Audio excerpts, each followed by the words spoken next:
여러분, 오늘의 이 시대는 최첨단 과학 시대에 살고 있어요. 이제 조금 있으면 우주 여행이 보편화되는 시대도 이제 오겠지요. 과거에 알지 못했던 새로운 과학적인 지식이 하루가 다르게 계속 늘어나고 있습니다. 그러다 보니까 오늘 신앙인들에게 있어서 이렇게 새롭게 발견되어지는 여러 가지 과학적 지식이 혹이나 이 신앙의 걸림돌이 되지 않을까 이렇게 염려하는 분들도 계시고 또 두려워하는 분들도 적지 않아요. 특별히 창조신앙을 가지고 있는 기독교인들에게 오히려 이 세상 과학의 발달, 최첨단 과학시대 속에서 창조과학이 더 공격을 받지 않을까 이렇게 염려도 해요. 근데 염려는 염려로 끝나는 게 아니라 실제 그런 일들이 일어나고 있지요. 과학자들 가운데 무신론자들이 있어요. 그 무신론자 가운데서 아주 대표적인 사람이 있죠. 아주 작심을 하고 기독교를 공격하려고 하는 그런 대표적 과학자 중에 하나가 리차드 돈킨슨이라는 사람입니다. 리차드 돈킨슨. 이 리차드 돈킨슨이 2006년에 만들어진 책이 만들어진 신이라는 책이 있고, 이제 코로나 21년도죠. 21년도에 신, 만들어진 위험이라는 책이 있어요. 두 책이 나왔네요.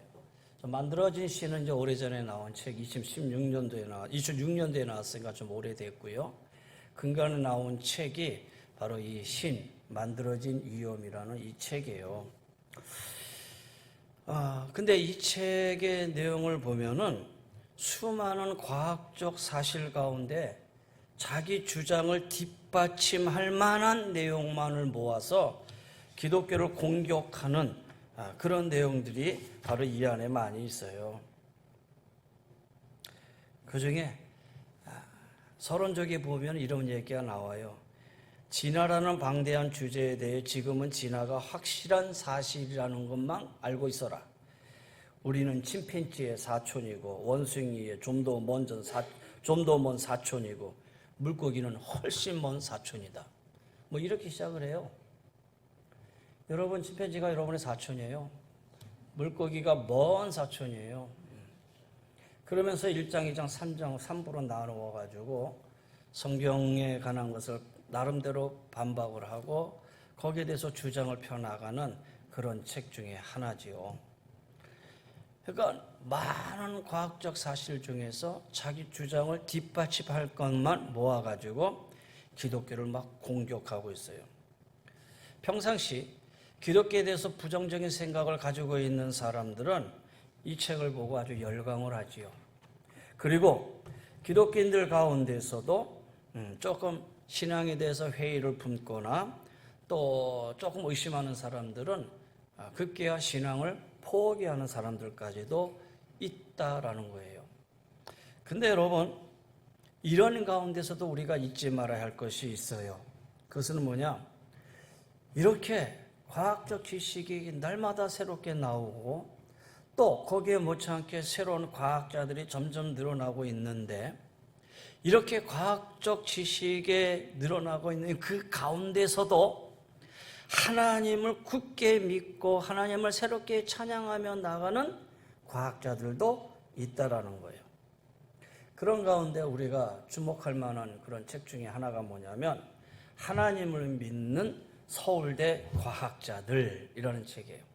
1919년도에 발간이 됐는데 2023년 올해 3세가 발행이 됐어요. 서울대학교에서 교수로 재직하면서 그 과학을 가르치는 과학자들입니다. 그 중에 독실한 기독교인들이죠. 신앙인들입니다. 이 과학자들, 신앙들 13사람이 글을 모아서 출판한 책이에요. 하나님을 믿는 서울대 과학자들, 우리나라를 대표하는 그런 과학자들입니다. 그래서 이 책을 통해서 말하려고 하는 것은 과학하는 사람도 얼마든지 하나님을 믿을 수 있다. 물리학을 통해 보이는 세계를 연구하면서 하나님을 더 사랑하게 되었습니다. 현재 서울대학교 물리천문학부 교수로 재직하고 있는 재원호 교수입니다. 하나님을 창조하신 우주를 탐구하는 일은 그분에 대한 믿음을 더해줍니다. 현재 서울대학교 물리천문학부 교수로 재직하는 정현석 교수입니다. 이렇게 시작을 합니다. 전 세계 있는 학생들이 하나님을 만나기를 기도합니다. 강신우 명예교수죠. 그러면서 이 책에 서두를 쓰면서 자신들의 이름을 내고 고백을 하고 그 밑에는 혹시 궁금한 점이 있으면 이메일로 연락하기를 바랍니다 하면서 이렇게 딱 정해놓고 있어요. 그러면서 하나하나 여기서 논리를 펴나가고 있어요. 이 13명의 과학자, 서울대 과학자들이 이구동성으로 하는 이유를 이렇게 얘기합니다. 하나님이 만드신 세상을 탐구하고 그 안에 하나님이 숨겨놓으신 창조 법칙을 찾아가는 것, 이것이 우리가 과학을 하는 이유다라고 이렇게 고백을 해요. 그리고 새롭게 발견되는 이 과학적 지식을 알게 될 때에 정말 하나님의 위대하심을 새삼 느끼게 되고 하나님을 찬양하지 않을 수 없다, 이런 고백도 하지요. 여러분, 그렇게 본다면 과학과 신앙이 충돌하느냐? 전혀 그렇지 않아요. 과학과 신앙은, 다시 말해서 과학은 그 자체로 사실 신앙과 충돌할 이유가 없다라는 거예요. 과학과 신앙은 사실 연구하는 그 대상이 달라요. 과학은 객관적으로 이 자연과 세계를 다뤄요. 반면에 신앙은 고백적으로 초월적인 신을 다루는 거예요.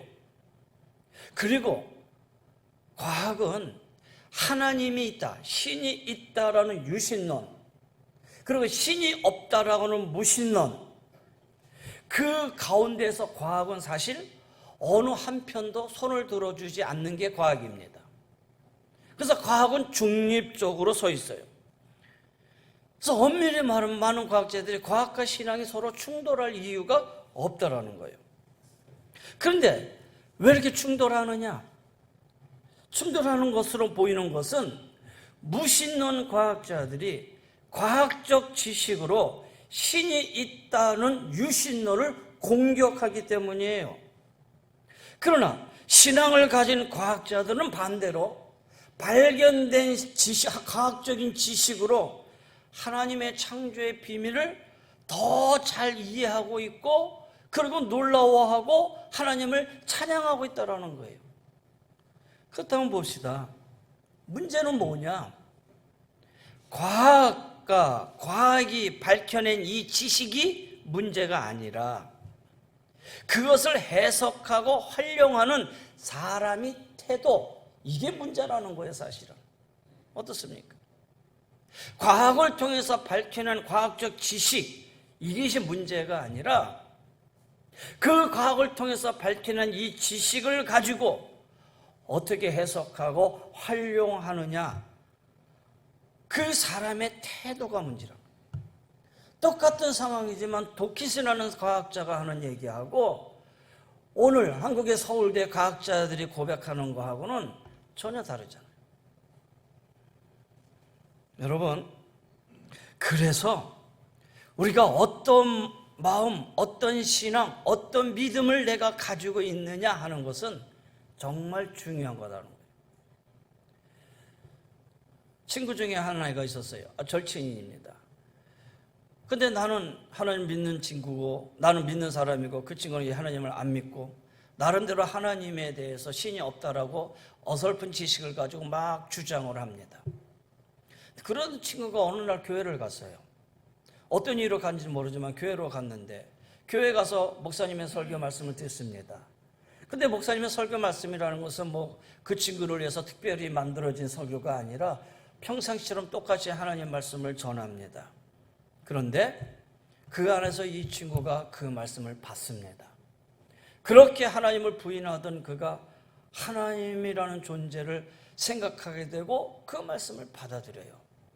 그리고 지나고 보니 그 친구가 하나님을 믿기 시작해요. 여러분, 이것은 무엇이냐면은 우리가 성령의 역사다라는 이 사실 속에서 믿음은 성령의 은사, 곧 하나님의 선물이라는 사실을 우리가 다시 한번 깨닫게 해주는 일이었다라는 거예요. 여러분에게 묻습니다. 여러분, 하나님이 천지 창조하신 사실을 믿으십니까? 여러분이 진심으로 이 창조 신앙을 고백하십니까? 근데 여러분 가만히 보시면 여러분이 믿는다기보다는 믿어지는 거예요. 생각해 보세요. 여러분이 믿는다는 거는 믿는다기보다는 믿어지는 것이죠. 왜 그렇습니까? 하나님이 성령을 믿음으로 여러분에게 주셨기 때문이에요. 그래서 여러분이 믿는다가 아니라 믿어지는 고백이 여러분의 입술을 통해서 나는 믿습니다라고 나오는 거예요. 성경은 여러분 이렇게 시작합니다. 태초에 하나님이 천지를 창조하시느니라. 태초에 하나님이 천지를 창조하셨다라고 성경은 선포를 하고 있어요. 왜 성경은 이 선포로 시작하고 있을까요? 이것을 믿어야 앞으로 성경 전체를 이해할 수 있는 열쇠, 키가 되기 때문에 하나님은 태초에 하나님이 천지를 창조하셨다라고 선포함으로 성경이 시작되는 거예요. 여기에 하나님의 존재, 하나님은 왜 성경에서는 하나님의 존재가 어떻게 생겨나기 시작했고 하나님의 존재는 어떻게 시작을 했고 하나님의 말씀인 성경임에도 불구하고 하나님의 존재에 대해서는 말씀하지 않습니다. 왜? 성경은 이미 하나님의 존재를 두고 천지를 창조했다라고 선포하고 시작하고 있기 때문이에요. 이것은 무엇이냐?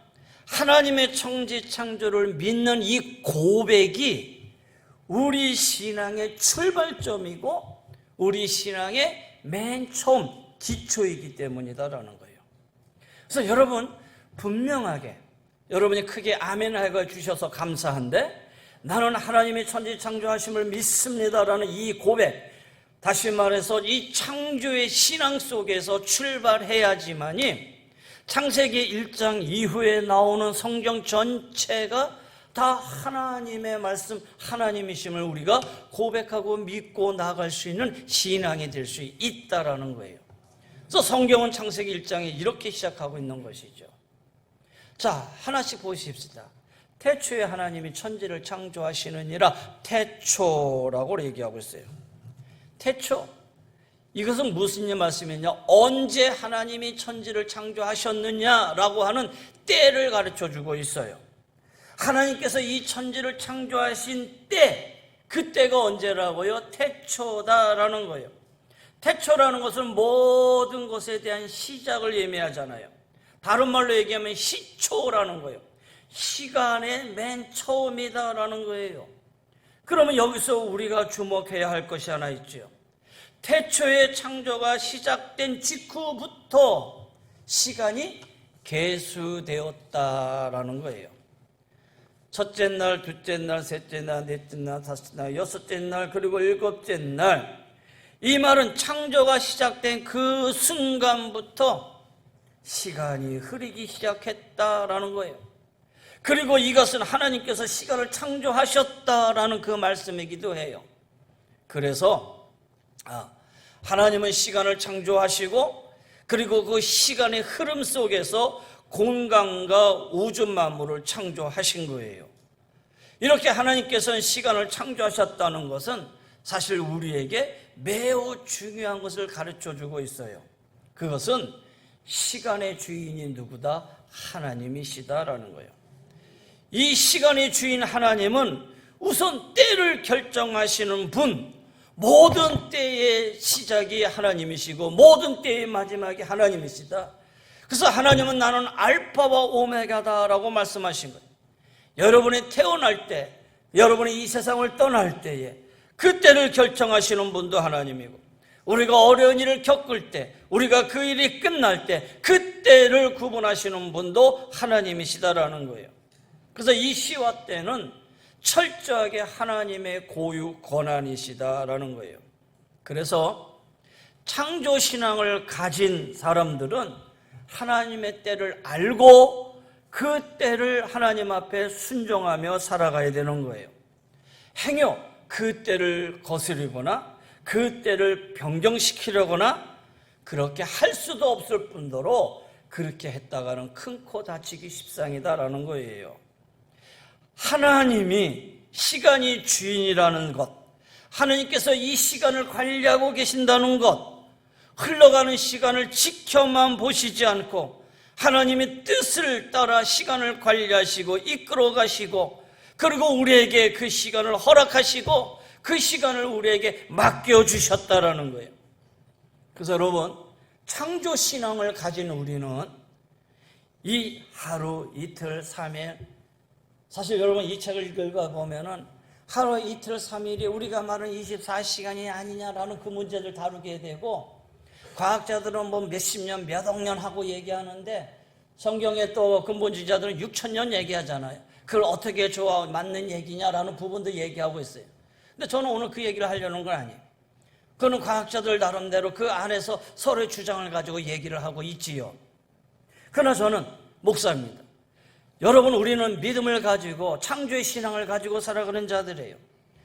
그 안에서 이 태초라는 것은 하나님의 시간이고 하나님이 시간을 만드시고 그 시간을 나에게 주셨고 그 시간을 가진 나는 하나님의 태초의 천지를 창조하신 이 믿음을 가지고 살아가고 있기 때문에 오늘 우리에게 주어진 이 시간의 가치를 소중히 여기고 그 시간의 가치를 분명히 깨닫고, 그리고 시간을 의미 있게 가치 있게 활용하며 살아야겠다, 이렇게 믿음을 가지고 살아가는 것이 창조신앙을 가진 자들의 첫 번째 자세다라는 거예요. 오늘 이 시간이 그래서 여러분은 얼마나 소중한지 몰라요. 예배하는 이 시간이 여러분에게 가장 귀하고 아름다운 시간이고, 이거 역시 하나님의 때를 정하셔서 우리로 하여금 하나님 앞에 예배하게끔 하셨다라는 거예요. 두 번째 봅시다. 하나님이 그랬어요. 여러분, 이 말씀은 창조를 누가 했느냐라는 걸 말씀해 주고 있는 거예요. 누가 하셨어요? 하나님이 천지를 창조하셨다라는 거예요. 근데 여기서 하나님은 히브리어로 엘로힘입니다. 엘로힘이라는 말을 번역했어요. 구약 성경에 성부 하나님을 지칭하는 이 엘로힘이라는 이 표현을 하나님이라고 이렇게 번역을 했지요. 이 말은 전능하신 하나님이라는 거예요. 가장 능하신 하나님, 가장 강하시고 능력이신 하나님, 그 하나님, 엘로힘의 하나님이 천지를 창조하셨다라는 그런 표현이에요. 그리고 그 2절을 보시면, 읽진 않았지만, 땅이 혼돈하고 공허하여 흑암의 깊음이 있고 그 이 하나님의 영은 수면 위에 운행하시니라 라고 얘기하고 있어요. 여기서 하나님의 영이 수면 위에 운행하셨다라는 이 말은 바로 이 천지 창조 사역에 성령님께서 삼위일체 하나님이 함께 했다라고 하는 성경적인 우리에게 가르쳐주는 진리의 말씀이다라는 거예요.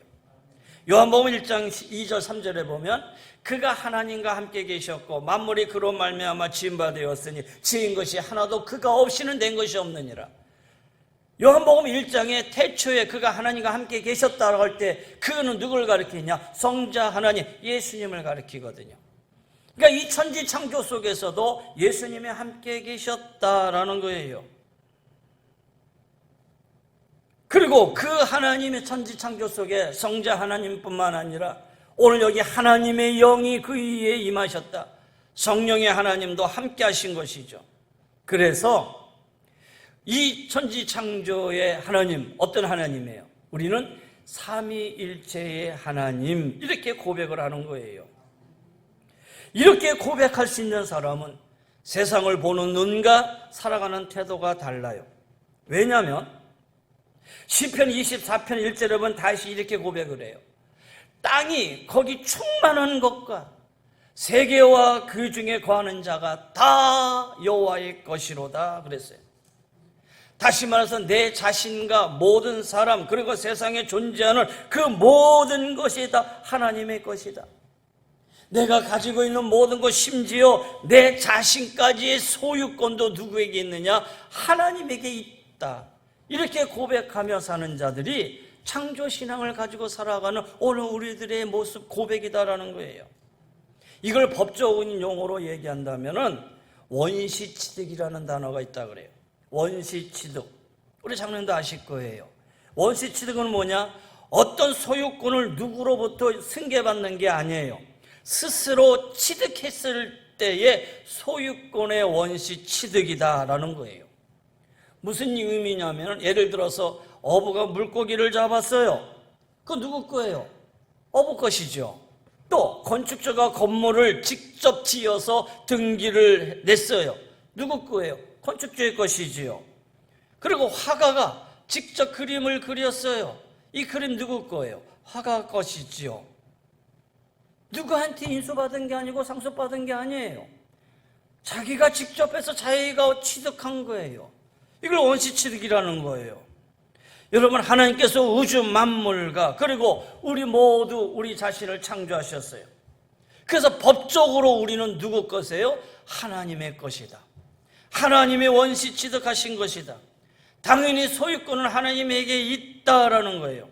그래서 창조신앙을 가진 사람들은 우주 만물과 우리 자신이 하나님의 것입니다 라고 이렇게 고백할 수밖에 없는 거예요. 우리 이런 고백하잖아요. 이 땅의 모든 것이 하나님의 것입니다. 요즘 금요일마다 우리 시편을 계속 읽어 내려가고 있는데 시편의 다윗의 고백이 다 그 고백입니다. 세상의 모든 것 다 하나님의 것입니다. 하나님 앞에 감사하고 찬양하는 고백시로 그렇게 쓰여진 것이 시편의 대부분입니다. 왜? 우리는 창조의 신앙을 가지고 있는 자이기 때문이에요. 그러면 하나님께서 왜 우주 만물과 우리 자신을 창조하셨을까? 예를 들어서 건축주가 비싼 돈을 들여서 땅을 사고 자기 돈을 들여서 건물을 졌어요. 왜 그렇게 했지요? 왜 건축주가 땅을 사고 거기다가 집을 짓고 그렇게 했을까? 거기는 이유가 있겠죠. 첫 번째 이유는 잘 져서 내가 들어가서 살려고, 그래서 아름답게 졌겠죠. 근데 두 번째 이유는 이렇게 져서 이것을 팔면은 이득이 생기잖아요. 그러니까 잘 져서 팔아서 이득을 얻으려고 누구에게 팔기 위해서 그럴 수 있잖아요. 여러분, 마찬가지로 하나님께서 우주 만물과 우리 자신을 창조하신 이유는 뭐냐? 창조신앙을 가진 오늘 우리가 하나님께서 창조하신 목적에 주목하며 살아가야 된다라는 거예요. 하나님이 나를 창조하시고 우리를 창조하시고 이 우주 만물, 이 세상을 창조하신 그 창조의 목적이 무엇인가를 우리가 분명히 알고 그 창조 목적에 따라 살아가야 된다는 거예요. 하나님이 나를 왜 창조하셨는가? 그 물음을 우리가 그 답을 얻기 위해서 애써야 되고, 어느 날 성령의 감동으로 내가 그 답을 찾았어요. 그러면 그 목적을 이루기 위해서 살아가는 것이죠. 이것이 창조신앙을 가진 사람들이 이 땅을 살아가는 삶과 신앙의 태도라는 거예요. 오스트레일리아의 목사이면서 사지 없는 인생이라는 기관을 만들어서, 사지 없는 인생, 그 기관을 만들어서 운영하고 있는 닉 부이치치라는 목사님이 계셔요. 태어날 때부터 팔이 없고 다리가 없고 조그만 발이 달린 불교의 몸으로 태어나요. 너무도 기괴해서요. 그의 부모는 독일의 세르비안 출신으로 아주 기독교인이에요. 아주 독실한 기독교인이에요. 그런데 어머니가 이렇게, 부모님이 이렇게 독실한 기독교임에도 불구하고 팔과 다리가 없이 태어난 이 기괴한 아들을 내 아들이라고 받아들이기까지 시간이 흘러가요. 받아들이지를 못해요. 그렇게 시간이 지나간 것이 한 달, 두 달, 세 달, 네 달. 그랬으니 부모도 아들로 못 받아들였는데 본인은 오죽했겠어요. 여러 차례 자절을 했고 자살 시도도 여러 차례 하고, 그러던 가운데 로마서 9장을 통해서 하나님을 만나게 됩니다. 이 말씀은 요한복음 9장이죠. 요한복음 9장에는 어떤 내용이냐면 제자들이 예수님에게 묻습니다. 예수님, 나면서부터 맹인이 된 이 사람은 도대체 누구의 잘못 때문에 이 사람이 맹인이 됐습니까? 누구의 죄 때문입니까? 예수님이 대답하시죠. 누구의 잘못도 아니다. 그의 부모 잘못도 아니고 그의 잘못도 아니다.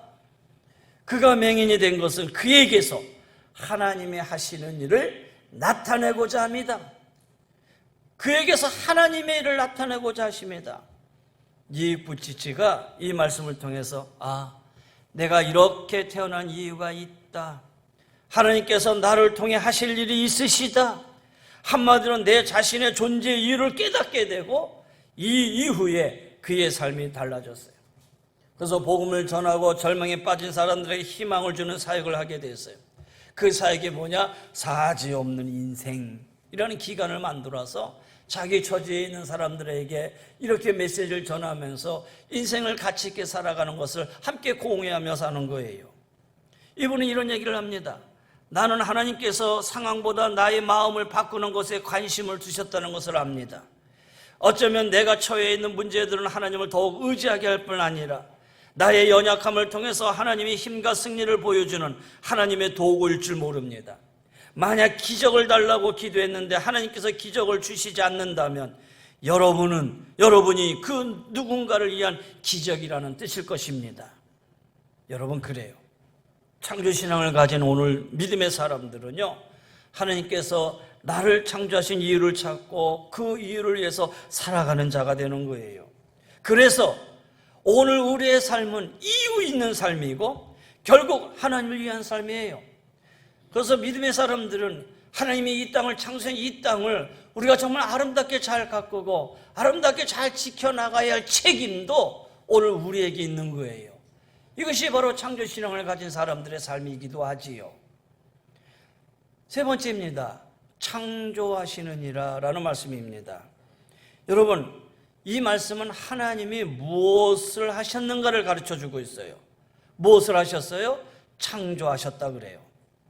능력 엘로힘의 하나님이 창조하셨다. 근데 여기서 창조하셨다라는 말은 성경의 언어로 빠라라는 단어를 씁니다. 이 빠라라는 말을 번역해서 창조라는 말을 써요. 근데 구약 성경에 만들다라는 뜻으로 쓰인 히브리어 동사는 빠라 말고도 다른 동사들이 있어요. 아사라는 동사도 있고 야차르라는 동사도 있고 바나라는 동사도 있어요. 그런데 이런 아사, 야차르, 바나와 이 빠라하고 의미가 전혀 다른 차이가 있어요. 어떤 차이가 있냐면 이 빠라라고 하는 동사는 하나님이 만드실 때만 쓰여진 동사예요. 그래서 하나님께서 무에서 유를 창조하실 때 쓰여진 이 동사가 바로 이 빠라라는 거예요. 영어로 굳이 말하면 create예요. 다른 동사는 make다라는 것이지요. 여러분, 그래요. 하나님이 창조하신 결정적인 특징은 바로 무에서 유를 창조하셨다라는 거예요. 여러분 보세요. 세상에 그 어떤 유명한 조각가라도 대리석이나 원재료 없이 작품을 만들 수 없어요. 세상에 그 어떤 유명한 셰프라도 식자재 없이 음식을 만들 수는 없어요. 세상에 그 어떤 탁월한 건축가라도 건축자재 없이 건물을 지을 수는 없어요. 오직 하나님께서만 아무것도 없는 무에서 바로 우주 만물을 창조하시고 이 땅을 창조하시고 여러분과 나를 창조하시고 그래서 이것을 빠라 창조하셨다라고 얘기하는 거예요. 근데 창세기 1장 오늘 말씀을 자세히 보면 하나님이 빠라 창조하실 때 특별한 방법을 사용하시죠. 그 방법은 빛이 있으라 이렇게 말씀하신 거예요. 빛이 있으라 했더니 빛이 생겼다. 하나님이 창조하실 때 특별한 방법은 말씀으로 하셨다라는 거예요. 한마디로 하나님께서 창조하실 때 말씀으로 하셨다. 말씀하셨는데 그대로 이루어졌다라는 거예요. 이것이 엘로힘의 하나님, 하나님의 능력이다라는 거예요. 그래서 오늘 창조신앙을 갖는다는 것은 우리가 창조신앙을 가지고 창조의 믿음을 가지고 살아간다라는 것은 이런 하나님의 능력을 믿고 살아간다라는 말과 같아요. 마태복음 19장 26절에 보면 예수님이 이렇게 말씀하셔요. 예수께서 그들을 보시고 이르시되 사람으로는 할 수 없으되 하나님으로는 다 하실 수 있느니라. 할렐루야. 우리의 인생 장막 속에서 우리의 인생 장막 앞에 서면 한없이 작아지고 초라하고 나는 아무것도 할 수 없습니다라는 무력감을 때로 절감할 수 있을 그때에 바울은 빌립보서 3장에 이렇게 얘기합니다. 빌립보서 4장 13절에 내게 능력 주시는 자 안에서 나는 모든 것을 할 수 있느니라. 이런 고백이 나올 수 있는 이유가 이런 창조 믿음, 창조적인 신앙을 가지고 살아가고 있기 때문이에요. 무에서 유를 창조하신 전능하신 하나님께서 내게 능력을 주시면 내가 모든 것을 다 할 수 있다는 이 믿음과 고백, 창조신앙을 가진 사람들은 전능하신 하나님께서 자신과 함께 하시고 그리고 자신에게 능력을 주심을 믿고 이렇게 고백한다는 것이죠. 자, 이제 말씀을 한번 정리해 보도록 하십시다. 저는 오늘 이 말씀을 가지고 과학적인 조건이나 물리학적 조건을 하지 못합니다. 왜? 저는 그런 지식은 가지고 있지 못해요. 후에 전문적인 사람을 모셔서 한번 그 부분도 한번 들을 수 있는 기회를 한번 찾아보면 좋겠지요. 그러나 저는 목사입니다. 오늘 이 말씀을 가지고 여러분과 함께 이 믿음의 공동체 속에서 창조의 신앙을 가지고 살아야 된다는 것은 분명히 여러분에게 선포할 수밖에 없고 여러분은 이 믿음을 가지고 함께 살아가야 됩니다. 전도자 무디는 이렇게 얘기를 합니다. 전도자 무디는 모세의 생애를 3단계로 나눠서 이렇게 설명을 했어요. 첫 번째는 썬싱의 단계였다. 다시 말해서 내가 무엇인가를 할 수 있는 존재로 생각하며 살아가는 단계라는 거예요. 사실 모세가 애굽에 40년 살 때 왕자로 살았잖아요. 애굽의 왕자로 못할 일이 어디 있겠어요. 나는 마음만 먹고 모든 걸 할 수 있어. something 이렇게 생각하며 살았다라는 거예요. 그런 모세가 두 번째는 nothing의 단계로 넘어갑니다. 사람을 죽이고 어디로 그게 들통이 나니까 광야로 도망갑니다. 광야에서 40년 동안 살면서 그가 할 수 있는 건 아무것도 없었습니다. nothing. 내가 할 수 있는 건 아침에 눈 떠서 양들을 몰고 들판에 가서 양치고 던지게 돌아오는 것, 이거밖에 할 수 없었어요. 자신이 할 수 있는 것은 거의 없다. 이렇게 생각하면서 살아가는 그 존재, nothing의 단계 40년을 그렇게 살았어요. 미디안 강에서 목자로 40년 동안 이렇게 살아갔어요. 그러던 그가 이제 어느 단계로 올라가느냐? 에브리싱 단계로 올라갑니다. 하나님이 그를 부르십니다. 그리고 모세야, 내 백성 이스라엘을 출애굽해라. 하나님, 나는 nothing, 아무것도 못합니다. 하나님 말씀하십니다. 내가 너와 함께 하겠다. 저는 입이 뻣뻣합니다. 그래? 그럼 네 형 아론을 붙여줄게. 그래도 하나님, 애굽 왕 앞에서 어떡합니까? 그래, 네 손을 한번 가슴에 넣어봐라. 그리고 손을 뽑아봐라. 이러면서 하나님께서 모세에게 확신을 주면서 모세가 할 수 있게끔 만드십니다. 에브리싱이다라는 거예요. 결국 모세를 통해서 하나님이 이스라엘 백성을 출애굽을 하고 40년 광야 생활까지 이끌게 했어요. 사랑하는 성도 여러분, 어떻습니까? 요즘처럼 일주일 우리가 지나가면서 세상에 흉악한 여러 가지 많은 일들을 우리가 소식을 접하면서 사실 이곳에 오는 것까지 여기 앉아있는 것도 사실 하나님의 도우심이 아니었나라고 생각할 정도로 그런 마음을 갖게 되지요. 여러분, 이것을 떠나서 밖에 나갔을 때 또 다른 일이 우리 앞에 어떻게 있을는지 어떻게 알고 살아갑니까? 그럼에도 불구하고 everything, 하나님이 나와 함께 하신다면, 하나님이 나와 함께 하시면, 하나님이 나와 함께 하시면 나는 할 수 있습니다. 내 안에 두려움이 없습니다. 내 안에 절망감이 없습니다. 하나님이 함께 하시면 나는 모든 것을 다 이겨나갈 수 있습니다. 사업증이 어려운 분도 있고, 육신의 질병 속에 어려운 분도 있고, 또 삶의 상황 속에서도 내가 낙심하는 분들이 있고, 도무지 내 힘으로 감당할 수 없는 거대한 인생의 위기 속에서 내가 두려워하고 있는 자들도 있을 그때에 여러분, 이제는 nothing의 단계가 아니라 창조의 신앙, 하나님이 태초에 천지를 창조하시느니라, 이 창조의 신앙을 가지시고 하나님 앞에 나오십시오. everything, 하나님이 함께 하십니다. 할렐루야. 그렇다면 여러분 모든 것을 할 수 있습니다. 무에서 유를 창조하신 하나님의 말씀을 바라보십시오.